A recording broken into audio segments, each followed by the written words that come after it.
Le miracle de Benten, déesse de la beauté, de Lafcadio Hearn. Il y a dans la ville de Kyoto le célèbre temple des femmes, appelé l'Amadera.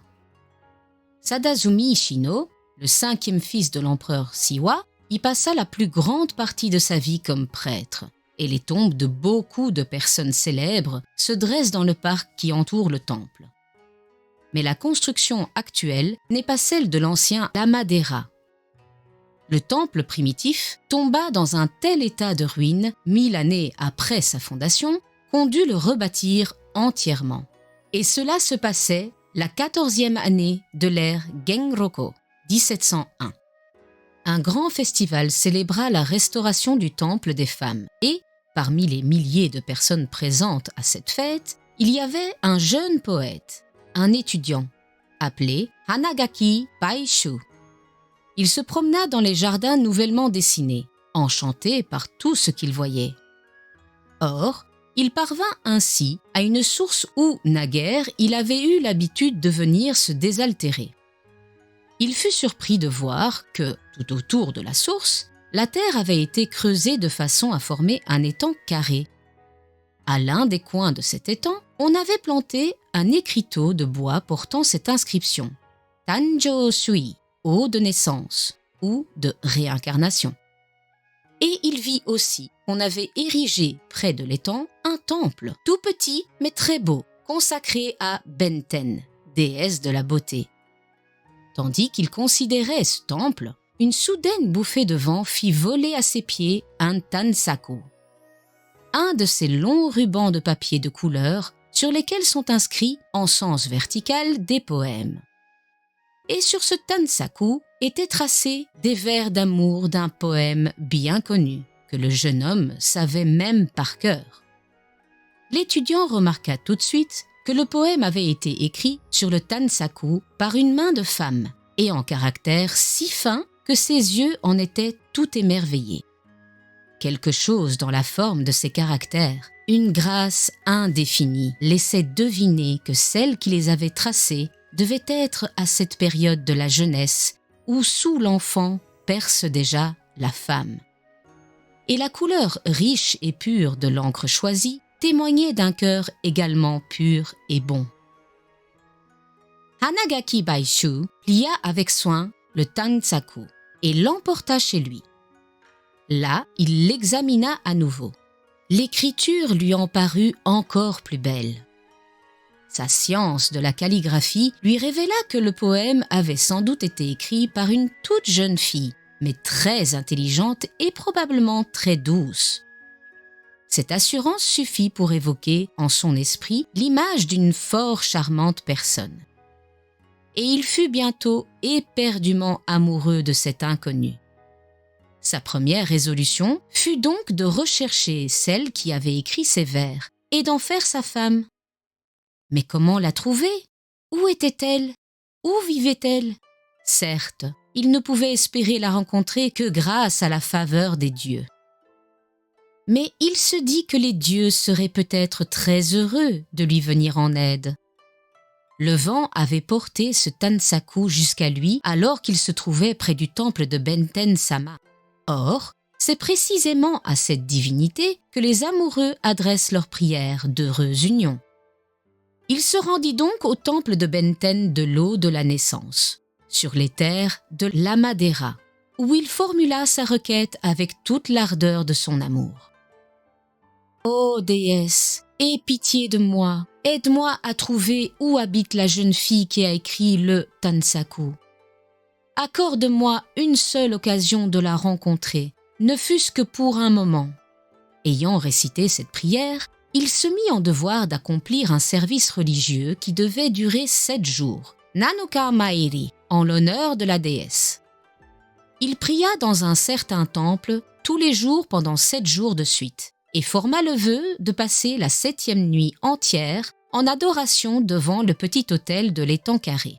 Or, la 7e nuit, la nuit de vigile, à l'heure où le silence était le plus profond, il entendit une voix qui appelait à l'entrée principale du parc du temple.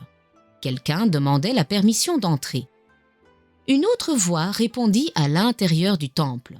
La grille s'ouvrit et Baïchou aperçut un vieillard majestueux qui s'approchait lentement. Il était vêtu de ses robes de cérémonie et, sur ses cheveux blancs, portait un bonnet noir dont la forme indiquait qu'il appartenait à un très haut rang. Lorsqu'il parvint au petit temple de Benten, il s'agenouilla comme s'il attendait un ordre divin. Alors la porte extérieure du temple s'ouvrit. Le rideau de bambou qui dissimulait le sanctuaire secret fut à demi relevé par une main invisible. Et un shigo, ou petit page d'une noble maison, apparut. Il était très beau et ses longs cheveux étaient noués en arrière selon la coutume ancienne. Il s'arrêta sur le seuil du temple et dit au vieillard d'une voix claire et forte : « Il y a ici quelqu'un qui nous a supplié d'intervenir en faveur d'une union d'amour qui ne convient guère à sa condition actuelle et qui est par conséquent assez difficile à susciter. Mais comme ce jeune homme est digne de notre pitié, nous vous avons appelé pour examiner si nous ne pourrions rien faire pour lui. S'il est possible de prouver qu'il y eut une relation quelconque entre lui et celle qu'il aime, dans une naissance antérieure, vous les présenterez l'un à l'autre. » Le vieillard s'inclina respectueusement devant le page.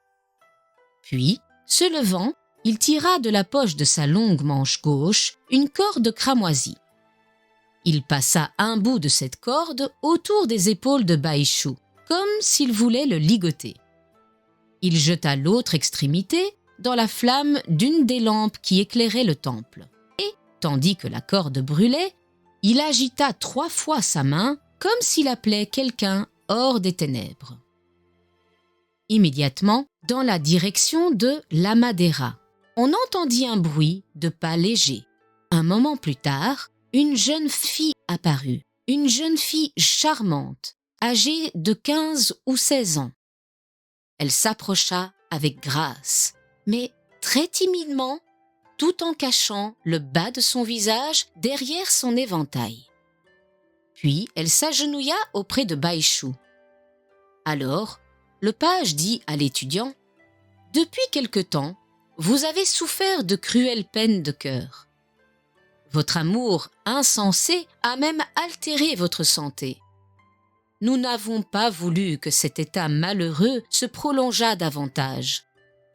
Voilà pourquoi nous avons appelé le vieux homme sous la lune, le dieu du mariage, afin de vous présenter à celle qui a écrit le Tansaku. Elle est à vos côtés. » En prononçant ces paroles, le page se retira derrière le rideau de bambou. Le vieillard s'en fut comme il était venu. La jeune fille le suivit. Et presque aussitôt, l'étudiant entendit la grande cloche du temple des femmes qui sonnait l'heure de l'aube. Il se prosterna en rendant grâce devant l'autel de Benten et reprit le chemin de sa demeure, ayant l'impression qu'il se réveillait d'un rêve délicieux. Il était infiniment heureux d'avoir vu la charmante personne qu'il avait si ardemment désiré de connaître, et pourtant très malheureux dans la crainte de ne la plus jamais revoir. Mais à peine venait-il de franchir la grille du temple et de s'engager dans la rue, qu'il vit une jeune fille qui s'en allait seule dans la même direction que lui. Et il la reconnut. C'était celle à qui il venait d'être présenté devant le temple de Benten. Il pressa le pas pour la rejoindre. Elle se retourna et le salua gracieusement.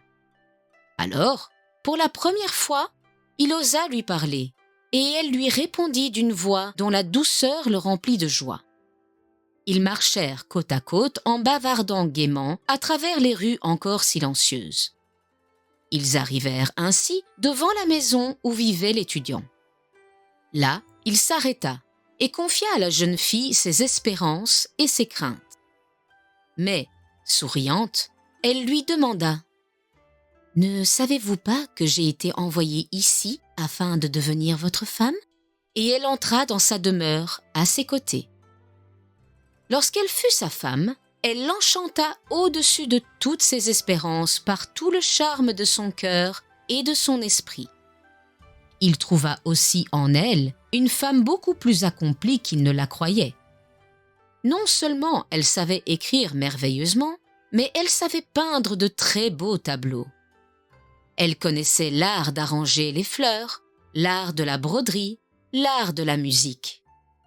Elle savait tisser et coudre, et elle n'ignorait rien de l'art de tenir une maison. Les jeunes gens s'étaient rencontrés au début de l'automne. Ils vécurent ensemble jusqu'au commencement de la saison d'hiver.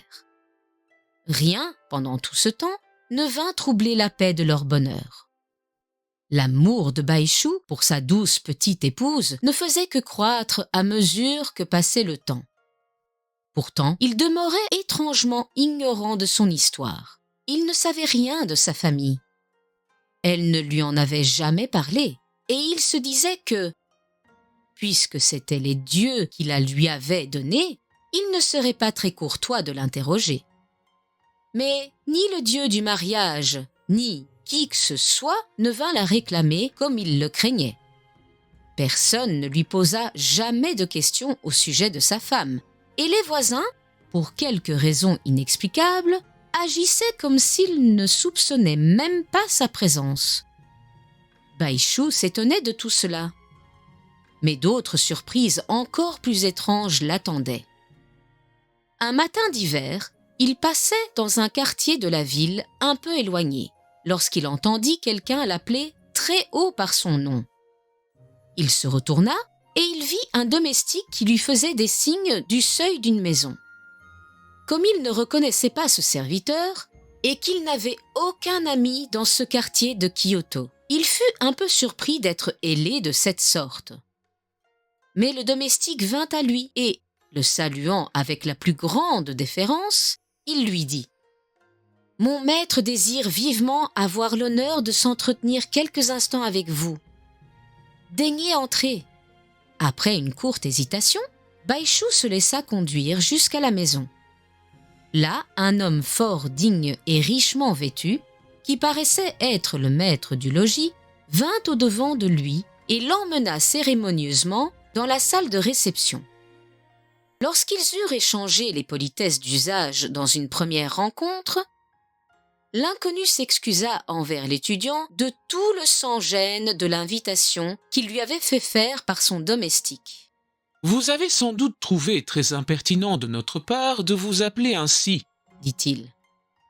Mais vous nous pardonnerez peut-être notre impolitesse si je vous dis que j'ai agi ainsi sur une inspiration que je crois m'avoir être suggérée par la déesse Benten. Permettez-moi de vous expliquer ce dont il s'agit. J'ai une fille qui a environ 16 ans. Elle écrit passablement bien et elle possède d'autres qualités comme toutes les jeunes filles. Sa nature est celle de toutes les femmes. Nous désirons la rendre heureuse en lui trouvant un bon mari, et nous avons supplié la déesse Benten de nous aider en cela. Puis, nous avons envoyé à chacun des temples de la ville un tansaku écrit par ma fille. Quelques nuits plus tard, la déesse m'apparut dans un rêve, et elle me dit « Nous avons entendu ta prière et avons déjà présenté ta fille à celui qui deviendra son époux. Il vous rendra visite dans le courant de l'hiver qui vient. » Je ne comprenais pas, d'après ces paroles, comment une présentation avait pu avoir lieu, et j'éprouvais quelques doutes. Je pensais que ce rêve n'était peut-être qu'un rêve ordinaire sans grande signification. Mais hier soir encore, j'ai vu Benten-sama en songe, et elle me dit « Demain, le jeune homme dont je vous ai parlé passera dans cette rue. Invitez-le à entrer dans votre maison et demandez-lui de devenir l'époux de votre fille. C'est un jeune homme excellent et plus tard, il parviendra à un rang beaucoup plus élevé que celui qu'il occupe actuellement. » Puis, elle me dit votre nom, votre âge, votre lieu de naissance. Et elle me fit en outre une description si exacte de vos traits et de vos habits que mon domestique n'a eu aucun mal à vous reconnaître d'après les indications que j'ai pu lui donner. Cette explication, au lieu de rassurer Baïchou, le surprit encore davantage. Il répondit seulement par des remerciements polis pour l'honneur dont son hôte venait de l'entretenir. Mais lorsque celui-ci lui demanda de le suivre dans un autre appartement afin de le présenter à sa fille, son embarras fut extrême. Pourtant, il ne pouvait raisonnablement se refuser à cette présentation. Il ne lui était guère possible, étant donné ces circonstances extraordinaires, d'avouer qu'il avait déjà une femme qui lui avait été donnée précisément par la déesse Benten elle-même, une femme dont il ne songeait nullement à se séparer. Ce fut donc un grand silence et tout tremblant qu'il suivit son hôte jusqu'à l'appartement indiqué.